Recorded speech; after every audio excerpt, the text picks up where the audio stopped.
আজকে বয়সের ভারে ক্লান্ত পড়ন্ত বিকাল, ঠিক না বেঠিক? রন্ধরা দিন ছিল আমার একদিন, 12 ঘন্টা বেলায় আমার সন্ধ্যা হইল, পাখি উড়ে যাওয়ার বুঝি সময় হলো, পাখি উড়ে যাওয়ার বুঝি সময় হলো। শরীরে চামড়া ছিল টান, মিষ্টি শুনে গাইতাম গান, গলার আওয়াজ আমার কত দূরে যাইতো।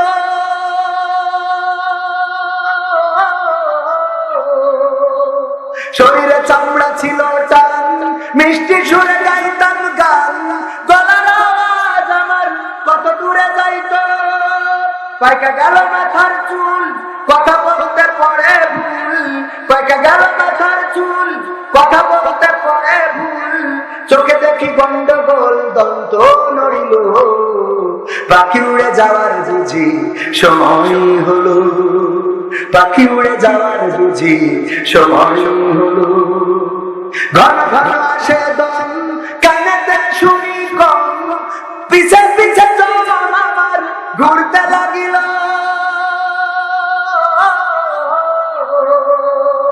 ঘন ঘন আসে দম, কানেতে শুনি কম, পিছে পিছে জম আমার ঘুরতে লাগিল। খাটো হয়ে আসতে পাও, হীন হয়ে সর্বদা, খাটো হয়ে আসতে পাও, হীন হয়ে সর্বদা। ভাবে বুঝি সময় আমার ফুরিয়ে এলো, পাখি উড়ে যাওয়ার বুঝি সময় হলো, পাখি উড়ে যাওয়ার বুঝি সময় হলো। এত সুন্দর পরিপাটি খাতায় খাবার ছিল খাটি, দিনে দিনে খাতায় আমার জং ধরিল। এত সুন্দর পরিপাটি খাতায় আমার ছিল খাটি, দিনে দিনে খাতায় আমার জং ধরিল। পুরাতন খাতাতে পাখি করে শুধু ডাকা ডাকি, একদিন আমায় দিয়া ফাঁকি উড়িয়া যাইব, পাখি উড়ে যাওয়ার বুঝি সময় হলো, পাখি উড়ে যাওয়ার বুঝি সময় হলো। আমার ভাইরা, আমার চাচা যিনি ওয়াজ করেছেন আমার আগে, পথে থাকাই লাগবে, চলে যেতে হবে এই দুনিয়া ছেড়ে। কেউ আগে যাবে, কেউ পরে যাবে। যে যুবক অন্যায় পথে হাঁটো, নামাজ পড়ো না, রোজা রাখো না, বিড়ি সিগারেটে দিন চলে যায়, আবার কেউ ওর মধ্যে সিগারেট ফেলে দিয়ে মাল ধরে টানে আসে না। আগের সময় যদি কেউ চিকন থাকতো, চেয়ারম্যানের সাথে দেখা হলি, চেয়ারম্যান বলতো এই তুই কি কিছু খাস না নাকি, এত চিকন হয়ে যাচ্ছিস কেন, বলতো না, বলতো না। আর এখন যদি চেয়ারম্যানের সামনে সিগন্যাল পড়ে, চেয়ারম্যান বলে তুই কি কিছু খাওয়া ধরেছিস নাকি, ঠিক না বেশি, তুই কি কিছু খাওয়া ধরেছিস, তোর এই অবস্থা কেন, বলে না, বলে না। একদিন চলে যেতে হবে, আল্লাহ রাব্বুল আলামিন ডাক দিবেন। আল্লাহ সূরা বাকারার প্রথম দিকে বড্ড কষ্ট নিয়ে বলছে, কাইফা তাকফুরুনা বিল্লাহি ওয়া কুনতুম আমওয়াতান ফাআহইয়াকুম সুম্মা ইউমীতুকুম সুম্মা ইউহয়ীকুম সুম্মা ইলাইহি তুরজাউন। আমার আল্লাহ বলছেন, ও মানুষ, তোমরা কেমন করে আল্লাহকে ভুলে যাও, অথচ তোমরা ছিলে মৃত, তোমাদের কোন জীবন ছিল না। কোন যুবক, আমাদের কোন জীবন ছিল না, কার ছিল না, স্মৃতি ছিল না, আমাদের কোন চেহারা ছিল না, সৌন্দর্য ছিল না। আল্লাহ রাব্বুল আলামিন আমাদেরকে সৃষ্টি করলেন, আবার একদিন মৃত্যু দেবেন, আবার একদিন পুনরায় জীবন্ত করে উঠাবেন। আল্লাহ বলছেন, বেলা শেষে আমার কাছে ফিরে আসা লাগবে, লাগবে, ঠিক না ঠিক? আল্লাহর কাছে যাওয়া লাগবে না, লাগবে না? আল্লাহর কাছে যাওয়া লাগবে। আল্লাহর নবী একদিন সাহাবীদেরকে ডাকলেন, ডেকে বললেন, ও সাহাবীরা বসো, আমি তোমাদের একটা ঘটনা শোনাবো, আর সেই ঘটনা তোমরা শুনে যেখানে বুঝবা সাই দিবা, যেখানে বুঝবা না প্রশ্ন করবা। আল্লাহর নবী বললেন, ও সাহাবীরা, একজন মুসাফির 1 মাসের রাস্তা যাবে। কয় মাসে? 1 মাসে। আগের সময় কোনো কিছু ছিল না, হেঁটে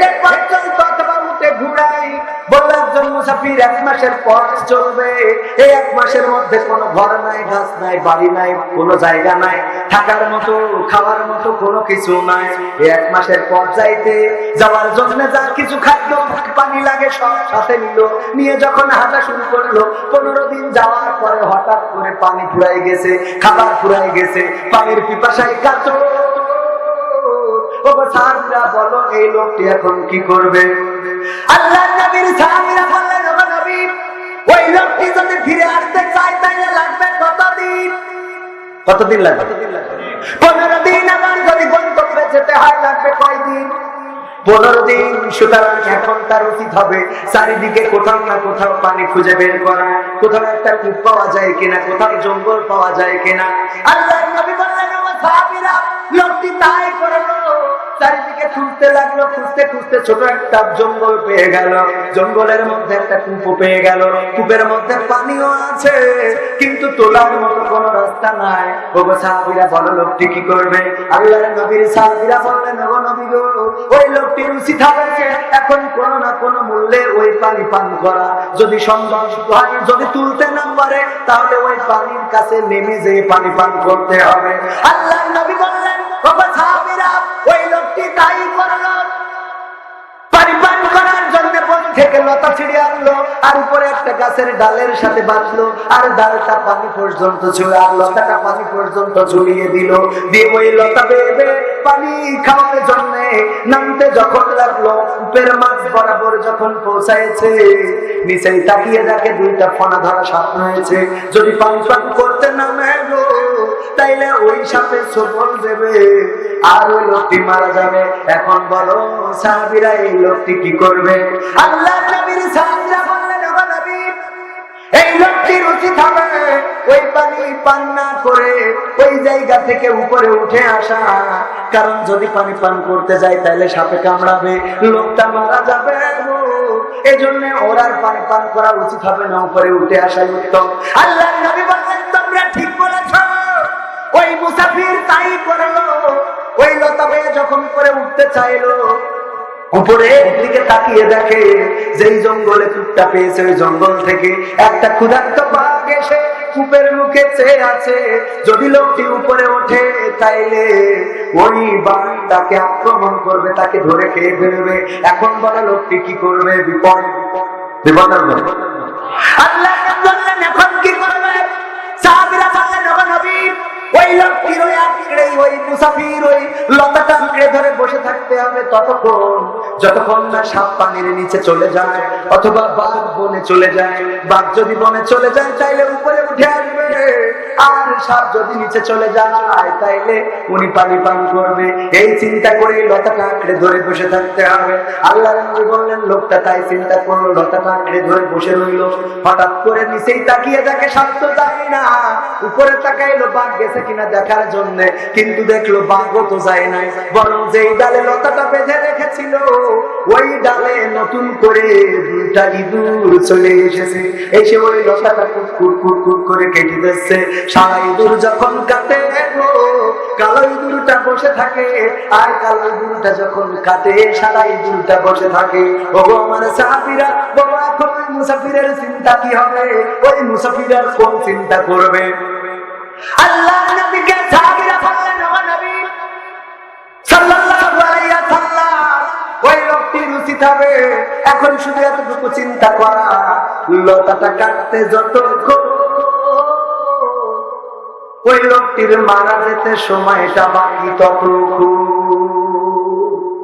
ঠিক না? ঠিক।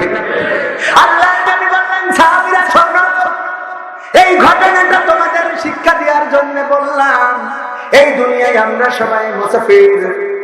ওই মুসাফির যেমন আমরা সবাই তেমন। আমরা আমাদের পথের গন্তব্য জানি না, যেখানে আছি এইটা মাঝ বরাবর হয়ে গেল নাকি শেষের পর্যায়ে চলে এসি, নাকি শুরু হলো আমরা কিছুই জানি না, কে কখন চলে যাব জানি না। আর আমি যে কূপের কথা বললাম, এই কূপটা হলো এই দুনিয়া। এই দুনিয়ার মধ্যে আমরা আছি। আমি যে নিচেই সাপের কথা বললাম, এই সাপ হলো কবর। ওই কবরের জন্য পথে আছে। উপরে যে বাঘের কথা বললাম, এই বাঘ হলো আজরাইল, অপেক্ষায় আছে। আমি যে লতার কথা বললাম, এই লতাটা হলো হায়াত। আর আমি যে ইঁদুরের কথা বললাম, এই ইঁদুরটা হলো দিন এবং রাত। রাত মানে কালো ইঁদুর, দিন মানে সাদা ইঁদুর। প্রতিদিন ওই আয়াত নামের লতাটা দিন এবং রাত আসে আর কুটকুট করে কেটে দেয়। সকাল চলে যায়, ওই সকাল আর কোনদিন আসে না। হায়াত নামের লতা থেকে একটা সকাল পার হয়ে গেল, দুপুর পার হয়ে গেল, সন্ধ্যা পার হয়ে গেল, রাত নামলো, আবার রাত চলে গেল, সকাল আসলো। এই যে কুটকুট করে করে হায়াত যার কার কতটুকু মোটা আমরা কেউ জানি না। আল্লাহ নবী বললেন এই হায়াতটা যার যতটুকু মোটা সে ততদিন বেঁচে থাকবে। রাত এবং দিন নামের ইঁদুর কুটকুট কুটকুট কুটকুট করে কেটে কেটে তোমাকে একদিন কবরের দিকে নিয়ে যাবে, কবরের বাসিন্দা হয়ে যাওয়া লাগবে। সেই কবরে আমরা যাব না, কে কে হাত উঁচু করি? কবরে যাব না, সবাই যাবো? এত সব চাইলাম চাইতে হবে, না চাইলাম চাইতে কেউ চিরদিন বেঁচে থাকতে পারবে? চেয়ার নিয়ে টানাটানি করে গো। যেই চেয়ার ছিল এক সময় পাশাপলের মাওলানা আবু সাইদের, সেই চেয়ার ওনার কাছ থেকে গেল আব্দুল কাদেরের, সেই চেয়ার ওনার কাছ থেকে গেল আরেকজনের, তারপরে গেল মনে হয় আমার চেয়ারম্যান সাহেবের বাবার কাছে, আবার সেই চেয়ার আসলো চেয়ারম্যানের কাছে। এই চেয়ারও চেয়ারম্যানের কাছে চিরদিন থাকবে না, থাকবে থাকবে। তেমনি ভাবে আমাদের এই পৃথিবীতে আদম আলাইহিস সালাম ছিল আদি পিতা, হাওয়া আলাইহিস সালাম ছিলেন আদি মাতা। এই যে দুনিয়া শুরু হইল, এক এক করে চলে গেল। আমার দাদা গেল, বাবা গেল, নানা গেল, নানি গেল। মাঝে মাঝে বলি ও যুবকেরা, যখন খারাপ চিন্তা মাথায় আসে চলে যাবো মসজিদে, তাকিয়ে দেখবা খাটিয়াটা, আর খাটিয়ার কাছে জিজ্ঞাসা করবা ও খাটিয়া কয়দিন আগে তো তুমি আমার দাদাকে নিয়ে গেলে, তার কিছুদিন পরে তো আমার বাবাকে নিয়ে গেলে, তার কিছুদিন পরে তো আমার বন্ধুকে নিয়ে গেলে, তার কিছুদিন পরে আমার বোনকে নিয়ে গেলে, তার কিছুদিন পরে আমার ভাইকে নিয়ে গেলে। ও খাটিয়া এবার তাকে নেওয়ার জন্য তুমি পথ চেয়ে আছো গো। খাটিয়া যেন জবাব দিয়ে দেয়, ও আল্লাহর বান্দা তৈরি হয়ে যাও, তৈরি হয়ে যাও, এবারের যাত্রী তুমি হয়ে যেতে পারো। ঠিক না বেঠি?